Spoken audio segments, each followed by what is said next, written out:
Hello there. Ik ben Jedi Alex en vandaag, mijn beste padawans, ga ik jullie het wat vertellen over hygiëne. Ja, we gaan zien hoe hygiëne doorheen de jaren geëvolueerd is. Dus ga samen met mij op stap. Ik wijs de weg. Even serieus nu, ik ben Alex en deze video zal jou de geschiedenis van de hygiëne tonen. Ik ga samen met jullie nagaan op welk vlak hygiëne verbeterd werd en wanneer het misliep. Dus ik hoop dat jullie er iets van opsteken. Neem wat tacos en let's walk down memory lane. Hieronder vind je mijn onderzoeksvragen. 1. Hoe evolueerde of verbeterde hygiëne doorheen de jaren? 2. Wat gebeurt er wanneer we te proper of te veel zijn? En waarom? Toen ik aan mijn onderzoek begon kwam ik deze afbeelding tegen. Dus blijkbaar zijn andere onderzoekers mee voor geweest, dus heb ik besloten om deze illustratie als uitvalsbasis te gebruiken. Ik zal proberen extra informatie toe te voegen. Klinkt dat oké? Ik hoor je niet, dus zeg maar gewoon ja en dan kunnen we beginnen.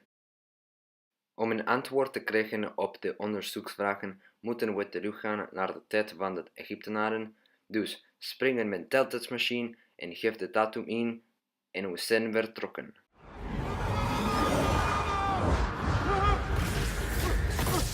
His heart rate is getting dangerously high.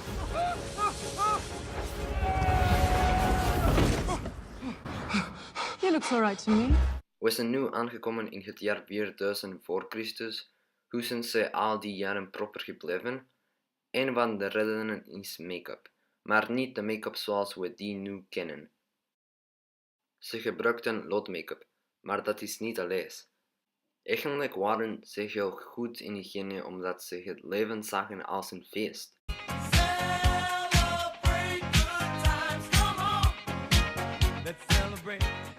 Daarom wilden ze eruit zien als een lekker ijsje op een warme zomerdag.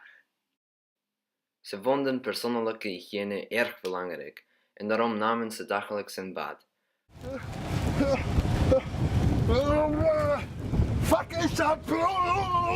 Ze scheerden hun haar om luizenplagen en andere problemen te vermijden. Bruh, look at this dude. Wait till you see the. No, no, no, no.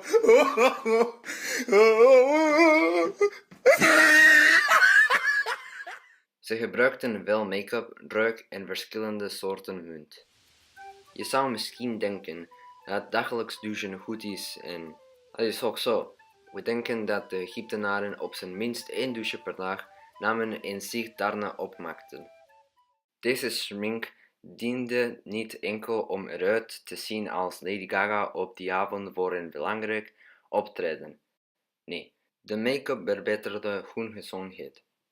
De ingrediënten van de make-up waren olie, crèmes die de huid zachter maakten, zonder brand voorkwamen, die ogen beschermende en hun zelfvertrouwen opkrikten.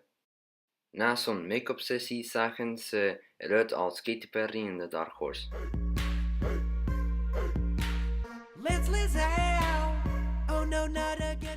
Yep, helemaal hetzelfde. We gaan verder. Oké, we zijn nu aangekomen in het jaar 1550 voor Christus, waar proper zijn werd opgenomen in de wetteksten in Israël. Religie was heel belangrijk. Mozes vertelde zijn volk dat hygiëne een moest was, omwille van de godsdienstige zuivering. Ik weet ook niet wat dat betekent. Hoe dan ook, het is toch belangrijk omdat het me helpt bij het beantwoorden van de onderzoeksvragen die ik in het begin gesteld heb, en die jullie waarschijnlijk al vergeten zijn.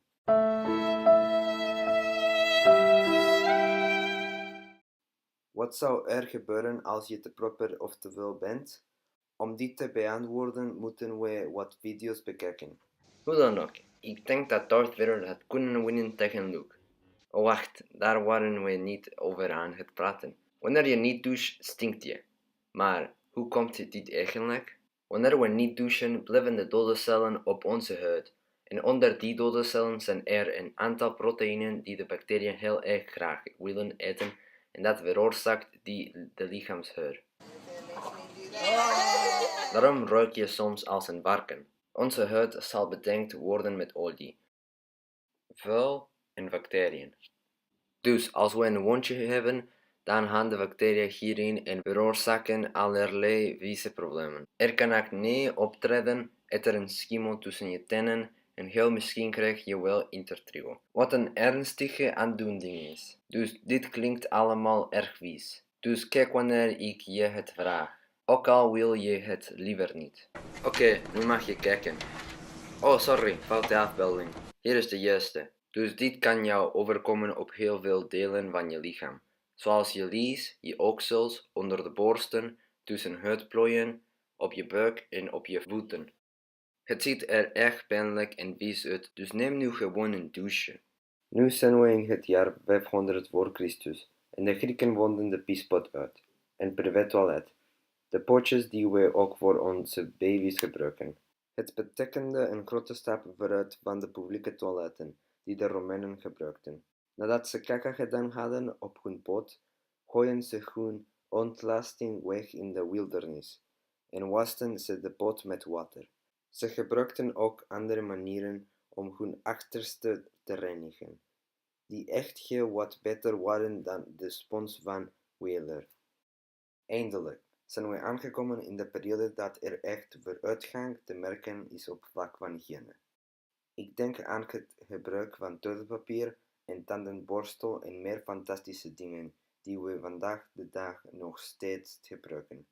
Deze uitvindingen worden verdeeld over 3 periodes: de middeleeuwen, de nieuwe tijd en de moderne tijd. We starten eerst in Engeland, omdat ze de meeste uitvindingen gedaan hebben in de middeleeuwen. In het jaar 400 maakten ze er een gewoonte van om hun tanden te poetsen. In het jaar 1000 ontwikkelden ze een product om tanden witter te maken en in 1308 hielpen de kappers je wanneer je tandpijn had.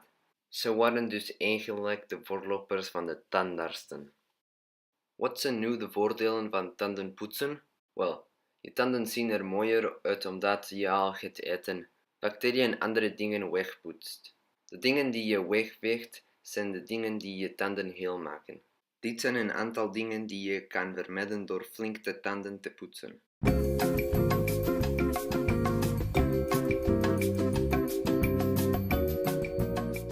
Engelsen gebruikten zelfs een product om hun tanden witter te maken.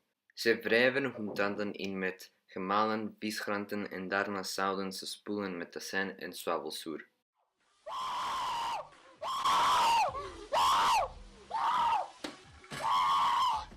Dit is waarschijnlijk de beste uitvinding ooit sinds het ontstaan van de mensheid. Het heilige toiletpapier. Dit is beter dan dat Jezus water verandert in wijn. Oké, even rustig nu. Dus, toiletpapier. Wat is daar nu zo speciaal aan? Het is toch al een grote stap voorwaarts in vergelijking met de spons, de schappenwol en die andere dingen. Toiletpapier werkt genoeg en goed omdat het de meststoelgang verwijdert, die nog aan onze poep hangt. Moest je het niet afgeven, ja, dan krijg je last van irritatie, begin je te krabben, krijg je wondjes, komen de bacteriën er weg aan en komt Kung Fu Panda je vertellen hoe je moet douchen en hoe je je poep correct moet afwegen. En daarom, beste klasgenoten, moet je je poep dus goed afwegen. Natuurlijk kan ik dit niet overslaan. Daarom geroffel alsjeblieft. De zwarte dood. Ja, de meest beruchte ziekte die miljoenen en miljoenen mensen de dood heeft ingejaagd. Dus ik ga samen met jullie bekijken wie of wat deze plaag precies heeft veroorzaakt en hoeveel schade er werd geleden. Dit wordt een lang onderdeeltje, dus hou je vast, hier gaan we. Het gebeurde allemaal omdat de boerderijen dieren gewoon in de straten van Londen leefden en ze leden aan Yersinia pestis. Deze dieren besmetten de mensen omdat ze in vuile omstandigheden leefden. Mensen kwamen gemakkelijk te overlijden. De zwarte dood is er nog steeds, maar omwille van de grote vooruitgang in hygiëne zijn er nog maar weinig mensen die eraan sterven. Helaas stierven in het verleden ruim 25 miljoen mensen aan deze plaag. Dit gebeurde rond 1347. Nu gaan we verder naar het jaar 1500. En hier gaan we het opnieuw hebben over loodmake-up. Deze keer droeg dit bij tot de verdriftiging van een aantal inwoners in Londen. Vrouwen in het Romeinse Rijk gebruikten loodmake-up om hun gezicht wit te maken in de 16e eeuw. Deden de Engelse nobelen eigenlijk hetzelfde. Loodmake-up hielp de vrouwen dan wel bij hun dagelijks complexen, maar op lange termijn veroorzaakte het huidverkleuring, haarverlies en rottende tanden. Zoals je ziet was loodmake-up slecht voor de gezondheid. Omdat ik mijn video ook niet te lang mag maken, ga ik me enkel baseren op de belangrijkste info. Daarom reizen we verder naar het jaar 1834. Weet je nog dat ik het al gehad heb over loodvergiftiging?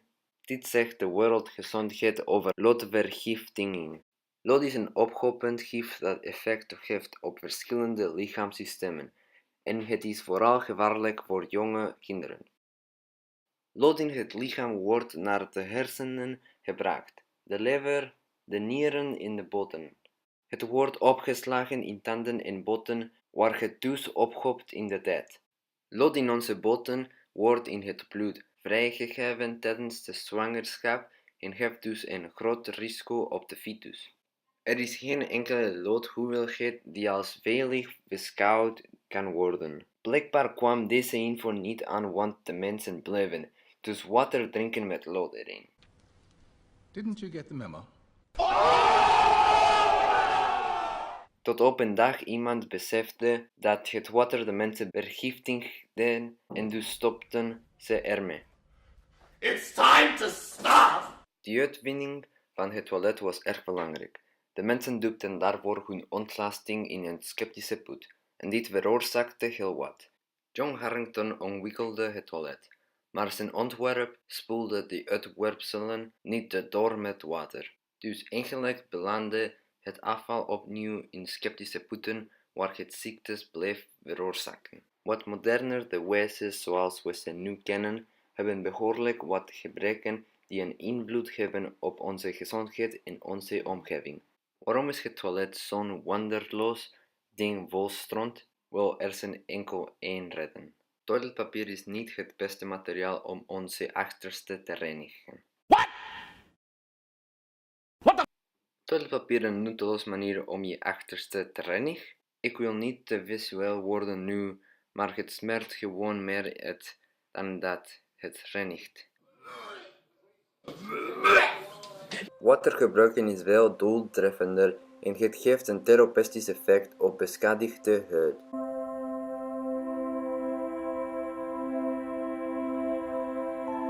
This is how clean should feel. The Toto Wash Lipidase.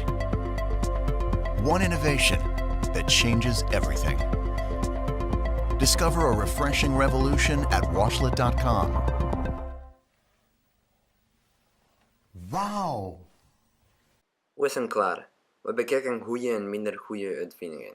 Maar we hebben het gehaald. We did it! We did it! We did it! Yay! Bedankt om deze video te bekijken. Wat vonden jullie ervan? En weet voor mij zodat ik goede punten krijg voor dit project. Bedankt voor het kijken. Mijn naam is Alex en ik zie you later.